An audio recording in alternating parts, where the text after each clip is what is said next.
अस्सलाम वालेकुम। Financial accounting series के लेक्चर 5 के साथ मैं हूँ Ghalib Hussain.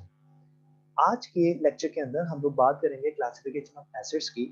Last previous lecture के अंदर हम लोगों ने क्लासिफिकेशन ऑफ एसेट्स का एक कैटेगरी डिस्कस किया था और उस कैटेगरी के अंदर हम लोगों ने क्लासिफिकेशन में डिस्कस किया था classification of assets according to the convertibility. और उसके अंदर हम लोगों ने बात की थी करंट एसेट्स की और नॉन करंट एसेट्स की। ठीक है, आज हम लोग सेकंड कैटेगरी को डिस्कस करेंगे, वो है classification of assets on the basis of physical existence. ठीक है, अब जो फिजिकल एग्जिस्टेंस होता है उसके अंदर दो कैटेगरीज हमारे पास होती है।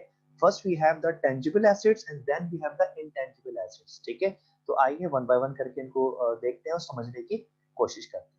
ठीक है, अब टेंजिबल एसेट्स की हमारे पास दो डेफिनेशंस हैं, तो हम जरा इसको समझने की कोशिश करते हैं। ठीक है, अब देखिए टेंजिबल एसेट्स क्या होते हैं कि टेंजिबल एसेट्स वो एसेट्स होते हैं जो कि फिजिकली एग्जिस्ट होते हैं, यानी कि जो हमें फिजिकली नजर आते हैं, जो फिजिकली जिनका वजूद होता है and we can touch them, we can feel them. ठीक है, यानी कि ये वो एसेट्स होते हैं जो कि फिजिकली एक्सिस्ट भी करते हैं और आप आसानी के साथ इन एसेट्स को टच भी कर सकते हो और आप इनको फील भी कर सकते हो। ठीक है, अच्छा सेकंड डेफिनेशन में थोड़ा सा हम लोग इसको फोकस करते हैं कि इसके सेकंड डेफिनेशन के अंदर हमें ये बात बताई गई है कि ये वो एसेट्स होते हैं जिनको डिस्ट्रॉय किया जा सकता है या जो डिस्ट्रॉय हो सकते हैं बाय फायर। ठीक है, आग से या नेचुरल डिजास्टर की वजह से या किसी एक्सीडेंट की वजह से। जाहिर सी बात है कि अगर एक एसिड फिजिकली एग्जिस्ट करता है तो वो उसको नुकसान पहुंचाया जा सकता है या उसको नुकसान पहुंच सकता है। ठीक है, अब अब हमें ये बात समझ में नहीं आती है कि भाई ये कौन से एसेट्स हैं जो कि फिजिकली एग्जिस्ट करते हैं। तो हम जरा एक आपके एक स्लाइड्स के लास्ट में आपको एक फार्मूला नजर आ रहा होगा कि tangible assets is equals to current assets plus non current assets. ठीक है, जितने भी करंट एसेट्स हमारे पास होते हैं और कारोबार के अंदर होते हैं, जितने भी नॉन करंट एसेट्स कारोबार के अंदर होते हैं, हम उनको टेंजिबल एसेट्स कह सकते हैं क्योंकि वो फिजिकली एग्जिस्ट करते हैं और हम उनको टच कर सकते हैं, हम उनको फील कर सकते हैं। ठीक है, अब कुछ एग्जाम्पल से समझने की कोशिश करते हैं कि भाई वो कौन कौन से एसेट्स हैं, हम खुद को रिकॉल कराने की कोशिश करते हैं और आपको ये बात पता है कि करंट एसेट्स और नॉन करंट एसेट्स को हम under the category of convertibility में डिस्कस कर चुके हैं। ठीक है, फर्स्ट जो हम लोगों ने कैटेगरी डिस्कस किया था classification of assets on the basis of convertibility, उसमें हमारे पास दो एसेट्स हम लोगों ने डिस्कस किए थे, करंट एसेट्स और नॉन करंट एसेट्स। ठीक है, तो सबसे पहले हम एग्जांपल्स देखने की कोशिश करते हैं कि वो कौन से एसेट्स हैं जो कि फिजिकली एग्जिस्ट करते हैं करंट एसेट्स के अंदर। ठीक है, देखिए आप अगर कैश की बात करते हैं तो लाजमी तौर पर आप कैश को फिजिकली फील कर सकते हैं, वो एक्सेस करते हैं। अकाउंट सिबिल के बदले में क्या मिलता है, कैश मिलता है। ठीक है ना, वैसी बात है, आपने किसी को उधार में सामान बेचा कस्टमर को, तो कस्टमर से आपने पैसे रिसीव करने, तो रिसीव करने तो जो रिसीव आप करेंगे वो कैश होगा, तो हम उसको एक्चुअली अकाउंटेबल का मतलब ये होगा कि जो कैश हमें रिसीव करना है वो कहलाता है अकाउंट रिसीवेबल। ठीक है, तो वो भी हमें कैश में एग्जिस्ट करता है, फिजिकली एग्जिस्ट करता है। इन्वेंट्री, जो आपका माल है, जो अनसोल्ड स्टॉक आपके पास मौजूद है, वो भी आपका जो है हम उसको इन्वेंट्री को टच कर सकते हैं, उसको फील कर सकते हैं। शॉर्ट टर्म इन्वेस्टमेंट अगर आपने की हुई है और अल्टीमेटली आपके पास वो कैश के फॉर्म में आना है, तो हम उसको जो है वो टेंजिबल एसेट्स कह सकते हैं। नॉन करंट एसेट्स के अंदर हम लोगों ने डिस्कस किया था सो मेनी थिंग्स, उसमें कुछ मैं एग्जांपल्स आपके सामने रखता हूँ। लैंड, जमीन फिजिकली एग्जिस्ट करती है, हम उसको फील कर सकते हैं, हम उसको टच कर सकते हैं। बिल्डिंग फिजिकली एग्जिस्ट करती है, मुझे physical existence and we can feel them. Machinery physical exist करती है, हम उसको टच कर सकते हैं, फील कर सकते हैं। Furniture and other assets etcetera. ठीक है, तो अब आपने याद रखना है कि टेंजिबल एसेट्स वो एसेट्स होते हैं जो फिजिकली एग्जिस्ट करते हैं और जिनको हम आसानी से फील कर सकते हैं या टच कर सकते हैं। टेंजिबल एसेट्स के अंदर दोनों एसेट्स आ सकते हैं, current assets plus non current assets. ठीक है, क्लियर हो गया? ये हम लोग डिस्कस कर रहे हैं अकॉर्डिंग टू फिजिकल एग्जिस्टेंस। तो अब एक कैटेगरी हम लोगों ने डिस्कस कर ली जिसका नाम था टेंजिबल एसेट्स। अब हम लोग बात करते हैं इनटेंजिबल एसेट्स की। ठीक है, अब इनटेंजिबल एसेट्स की डेफिनेशन पढ़ के शायद आप थोड़ा सा कंफ्यूज हो जाएंगे कि सर वो टेंजिबल एसेट्स तो फिजिकली एक्सेस करते हैं, लेकिन ये कौन से एसेट्स हैं जो कि फिजिकली एग्जिस्ट ही नहीं करते। ठीक है, तो इनटेंजिबल एसेट्स जैसा कि आपको नाम से जाहिर है कि इनटेंजिबल एसेट्स वो एसेट्स होते हैं जो फिजिकली एग्जिस्ट नहीं करते। ठीक है, और ना हम उनको एक्चुअली जो है वो फील कर सकते हैं। ठीक है, these are the asset which lack of physical existence, ठीक है। जैसे हम इन्वेंटरी को टच कर सकते हैं, जैसे हम इक्विपमेंट टच कर सकते हैं, जैसे जैसे बिल्डिंग एग्जिस्ट करती है, कैश एग्जिस्ट करता है, ठीक है, वैसे ये जो एसेट्स हैं वो एग्जिस्ट नहीं करते। These assets do not have the physical existence, ठीक है। अब मसला ये आता है कि मैंने आपको एक बात बताई थी जब मैं आपको एसेट्स पढ़ा रहा था, और वो मैंने आपको बात क्या बताई थी कि देखिए एसेट्स का काम क्या है। एसेट्स का काम है कि कारोबार को चलाना, ऑपरेट करना और कारोबार को कमा के देना या इनकम जनरेट करना, चाहे वो टेंजिबल एसेट्स हो, चाहे वो इनटेंजिबल एसेट्स हो, ठीक है, चाहे वो करंट एसेट्स हो, नॉन करंट एसेट्स हो। इन सब एसेट्स का काम क्या है कि ये सब एसेट्स कारोबार को कमा के देंगे, ये सब एसेट्स कारोबार को इनकम जनरेट करके देंगे, ठीक है। अब ये जो एसेट्स होते हैं ये नजर तो नहीं आते, लेकिन ये डायरेक्टली इनडायरेक्टली कारोबार के अंदर जो है इनकम जनरेट कर रहे होते हैं। इन्हें कहा जाता है इंटेंजिबल एसेट्स, ठीक है। और ये एसेट्स कंपनी को फ्यूचर में कुछ ना कुछ रिटर्न करते हैं, कमा के देते हैं, ठीक है। तो these are known as the intangible assets, ठीक है। अब बात ये आती है कि सर इंटेंजिबल एसेट्स के एग्जाम्पल में आप क्या एग्जाम्पल शो कराएंगे। तो देखिए सबसे पहले मैंने आपको कहा गुडविल।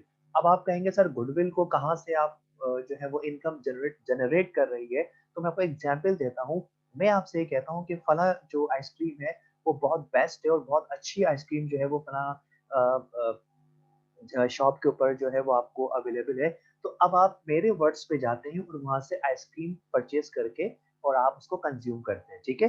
अब एक्चुअली मैंने आपसे क्या कहा, मैंने आपसे गुडविल बयान की, किसकी, उस आइसक्रीम पार्लर की, उस आइसक्रीम शॉप की, कि वहां से जो आइसक्रीम मिलती है बहुत ज्यादा उसकी टेस्टी होती है, फ्लेवर होता है, अच्छा फ्लेवर होता है। तो आप वहां से जाके परचेज करते हैं। तो मैंने जब आपको गुडविल बयान की, तारीफ की, रेपुटेशन, गुडविल माने रेपुटेशन, रिकग्निशन, ठीक है। तो उस गुडविल की वजह से वो तारीफ सुन के आप जाते हैं और वहां से आइसक्रीम कंज्यूम करके खाते हैं। तो this goodwill, what this goodwill is doing, this goodwill is creating और generating income for the business, ठीक है। ये गुडविल तो आपको नजर नहीं आ रही ना, मैं तो सिर्फ तारीफ की है, मैं तो सिर्फ रेपुटेशन बयान की है, ठीक है। तो वो बेसिकली कहलाती है गुडविल। अच्छा, गुडविल के बाद आपका आता है पैटेंट्स, ठीक है। अब ये पैटेंट जो है वो आप लोग बोलेंगे सर ये पैटेंट्स क्या होता है। देखो पैटेंट्स को अगर मैं बहुत आसान अल्फाज में डिफाइन करूं कि पैटेंट जो है वो एक ऐसा राइट होता है जो कि एक जो कोई भी शख्स जो इन्वेंशन करता है, भाई आपने कोई चीज बनाई, आपने कोई मशीन इन्वेंट की, आपने कोई कार का डिजाइन इन्वेंट किया, ठीक है, या डिजाइन आपने बनाया, कोई आपने चीज इन्वेंट की, तो वो जो राइट होता है बेसिकली वो आपके पास होता है, ठीक है। तो आप पैटेंट ले लेते हैं और पैटेंट के जरिए जो जो भी शख्स ऑनर होता है उस प्रोडक्ट का, उसके पास जो है वो राइट चला जाता है कि आपकी परमिशन के बगैर कोई भी शख्स उस डिजाइन को यूज नहीं कर सकता, उसको उसको कॉपी नहीं कर सकता, उसको उसको कॉपी करके सेल नहीं कर सकता, ठीक है। तो ये बेसिकली बहुत शॉर्ट में बता रहा हूँ, आगे कभी डिटेल में डिस्कस करूंगा।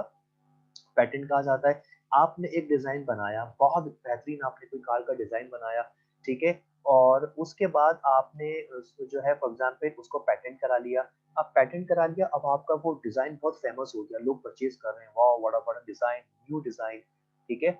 अब क्या हो गया कि उससे आपकी इनकम जनरेट हो रही है। वो पेटेंट क्या कर रहा है, वो पेटेंट आपकी इनकम को एक तो इंक्रीज कर रहा है कि भाई ये फला कौन किसने डिजाइन किए ये कार का मॉडल, ठीक है। और दूसरे नंबर पे आपकी सेल्स इंक्रीज हो रही है। तो पैटेंट जो है बेसिकली आपका इंटेंजिबल एसेट है।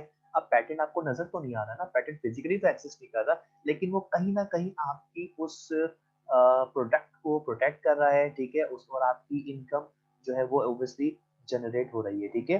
तो ये बेसिकली कहलाता है आपका पैटेंट। पैटेंट के बाद आता है आपके पास कॉपीराइट्स, ठीक है।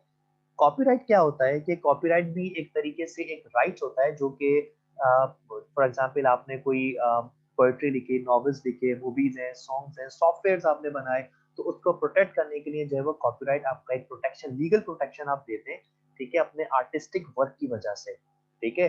तो आपने कोई नॉवेल लिखा, आपने कॉपीराइट उसको करवा दिया, आपने कोई सॉफ्टवेयर डिजाइन किया, कॉपीराइट करवा दिया। इट मींस के without my permission, without my my जैसे कहा जाता है ना कि विदाउट माय परमिशन आप उसको आगे फॉरवर्ड नहीं कर सकते, उसको सेव नहीं कर सकते, या उसको कोई एडिशन, कोई एडिट नहीं कर सकते आप उसके अंदर, ठीक है। अब आपकी एक बुक थी वो बड़ी हिट हो गई, आपके मार्केट के अंदर बेस्ट सेलिंग बुक आपकी बन गई, आप उससे कमा रहे हैं, ठीक है। अब क्या है कि आपकी जो रेवेन्यू है वो प्रोटेक्ट है, ठीक है। प्रोटेक्ट का मतलब क्या है कि अब कोई शख्स उसको कॉपी नहीं कर सकता, ठीक है। तो वो ये जो कॉपीराइट है बेसिकली ये भी आपकी इनकम जनरेट करने में मदद कर रहा है, ठीक है। डायरेक्टली इनडायरेक्टली कर रहा है लेकिन कर रहा है वो, ठीक है। तो ये वो एसेट्स होते हैं जो कि आपके इनडायरेक्टली जो है वो आपके कारोबार के अंदर आपको सपोर्ट कर रहे होते हैं, ठीक है। अच्छा, अब लास्ट में हमारे पास आता है ट्रेडमार्क्स, ठीक है। अब ट्रेडमार्क्स बेसिकली क्या होते हैं कि ट्रेडमार्क के अंदर हम लोग ये कह सकते हैं कि कोई साइन आ सकता है, ठीक है। कोई जैसे हम लोग कहते हैं कि हम लोगों ने आपके सामने है कि गूगल है, माइक्रोसॉफ्ट है, आईबीएम है, एप्पल है, वॉलमार्ट है, एटसेट्रा। तो अब ट्रेडमार्क के अंदर बेसिकली क्या आ सकता है, इंटेलेक्चुअल प्रॉपर्टी आ सकती है, आपके कोई नाम हो सकता है, कोई वर्ड आप यूज कर सकते हो, कोई लोगो यूज कर सकते हो, आप कोई सिंबल यूज कर सकते हो, कोई इमेज यूज कर सकते हो। और इन सब का मतलब क्या है, आपने कोई वर्ड यूज कर लिया, कोई लोगो यूज कर लिया अपने प्रोडक्ट के लिए, आपने कोई इमेज यूज कर लिया। अब इसका मतलब क्या हो गया, इसका मतलब ये हो गया कि ये आपकी प्रोडक्ट की आइडेंटिफिकेशन बन गया, ठीक है। अब ये इसका मतलब क्या हुआ कि अगर आपको कोई इलेक्ट्रॉनिक डिवाइस परचेज करनी है तो आप कहते हो भाई मैं तो सिर्फ एप्पल से परचेज करूंगा, एप्पल के प्रोडक्ट परचेज करूंगा, ठीक है भाई। फला जो सॉफ्टवेयर है वो मैं माइक्रोसॉफ्ट का यूज करूंगा, ठीक है। तो how would you recognise that this software और this product belongs to the Apple और माइक्रोसॉफ्ट, उसके आप ट्रेडमार्क की वजह से, ठीक है। तो ट्रेडमार्क क्या कर रहा है, इनकम जनरेट कर रहा है। मुझे तो माइक्रोसॉफ्ट का ही सॉफ्टवेयर चाहिए। अब जब माइक्रोसॉफ्ट का ही सॉफ्टवेयर चाहिए तो जाहिर सी बात है मैं उसके लिए क्या करूंगा, मैं उसके लिए माइक्रोसॉफ्ट का ट्रेडमार्क चेक करूंगा कि माइक्रोसॉफ्ट का प्रोडक्ट है, उसके बाद मैं उसको परचेज कर लूंगा। तो इससे क्या हो रहा है, कंपनी की सेल्स बढ़ रही है, ठीक है। तो ये वो एसेट्स होते हैं जो फिजिकली एग्जिस्ट नहीं करते लेकिन ये फिर भी कारोबार को चलाने में मदद करते हैं, ठीक है, कारोबार की इनकम जनरेट करने में मदद करते हैं। इन्हें कहा जाता है इंटेंजिबल एसेट्स। अब आखिर के अंदर I am going to sum up कि जो क्लासिफिकेशन हम लोगों ने पढ़ी थी उसमें क्या था। एक और क्लासिफिकेशन है बट मैं ये दो मेजर को डिस्कस कर रहा हूँ। दो टाइप की क्लासिफिकेशन होती है एसेट्स की। एक होता है अकॉर्डिंग टू कन्वर्टिबिलिटी, जिसके अंदर आपके पास आता है करंट एसेट्स और नॉन करंट एसेट्स। दूसरी आपके पास होती है अकॉर्डिंग टू फिजिकल एक्सिस्टेंस, उसमें आपके पास आता है टेंजिबल एसेट्स और नॉन इंटेंजिबल एसेट्स, ठीक है। अब पहले हमारे पास आता है करंट एसेट्स, ठीक है। करंट एसेट्स वो एसेट्स होते हैं जो कंपनी के अंदर, कारोबार के अंदर एक साल के अंदर अंदर या 12 महीने के अंदर यूज हो जाते हैं, या जो आसानी के साथ कैश में कन्वर्ट हो जाते हैं, जैसे कैश हो गया, अकाउंट रिसीवेबल हो गया, इन्वेंट्री हो गया, शॉर्ट टर्म इन्वेस्टमेंट्स हो गई, ठीक है। Non current assets also known as a fixed assets, ये वो एसेट्स होते हैं जो कारोबार को एक साल से ज्यादा अरसे तक फायदा पहुंचाते हैं, क्योंकि इनके लाइफ ही या इनकी यूजफुल लाइफ ही एक साल से ज्यादा होती है, ठीक है। ये वो एसेट्स होते हैं जो कारोबार के अंदर एक साल से ज्यादा अरसे तक इस्तेमाल किए जा सकते हैं, क्योंकि इनकी लाइफ एक साल से ज्यादा होती है। ये मैं बात कर रहा हूँ नॉन करंट एसेट्स की, ठीक है जी। अब आते हैं टेंजिबल एसेट्स की तरफ। टेंजिबल एसेट्स का हम लोगों ने क्या कहा था कि ये फिजिकली एग्जिस्ट करते हैं, हम इनको टच कर सकते हैं, हम इनको फील कर सकते हैं। तो हमने ये कहा कि tangible current assets plus non current assets equals to tangible assets, ठीक है। लास्ट में हम लोगों ने पढ़ा, क्या पढ़ा हम लोगों ने, इंटेंजिबल एसेट्स। इंटेंजिबल एसेट्स वो एसेट्स होते हैं जो फिजिकली एग्जिस्ट नहीं करते लेकिन फिर भी वो कारोबार के अंदर इनकम जनरेशन के अंदर मदद करते हैं, ठीक है। गुडविल आता है, पैटेंट्स, कॉपीराइट्स और ट्रेडमार्क, ठीक है। उम्मीद करता हूँ कि ये जो क्लासिफिकेशन है ये आपकी समझ में आ गई होगी। इंशाल्लाह ताला नेक्स्ट लेक्चर के साथ हाजिर होऊंगा। अल्लाह हाफिज।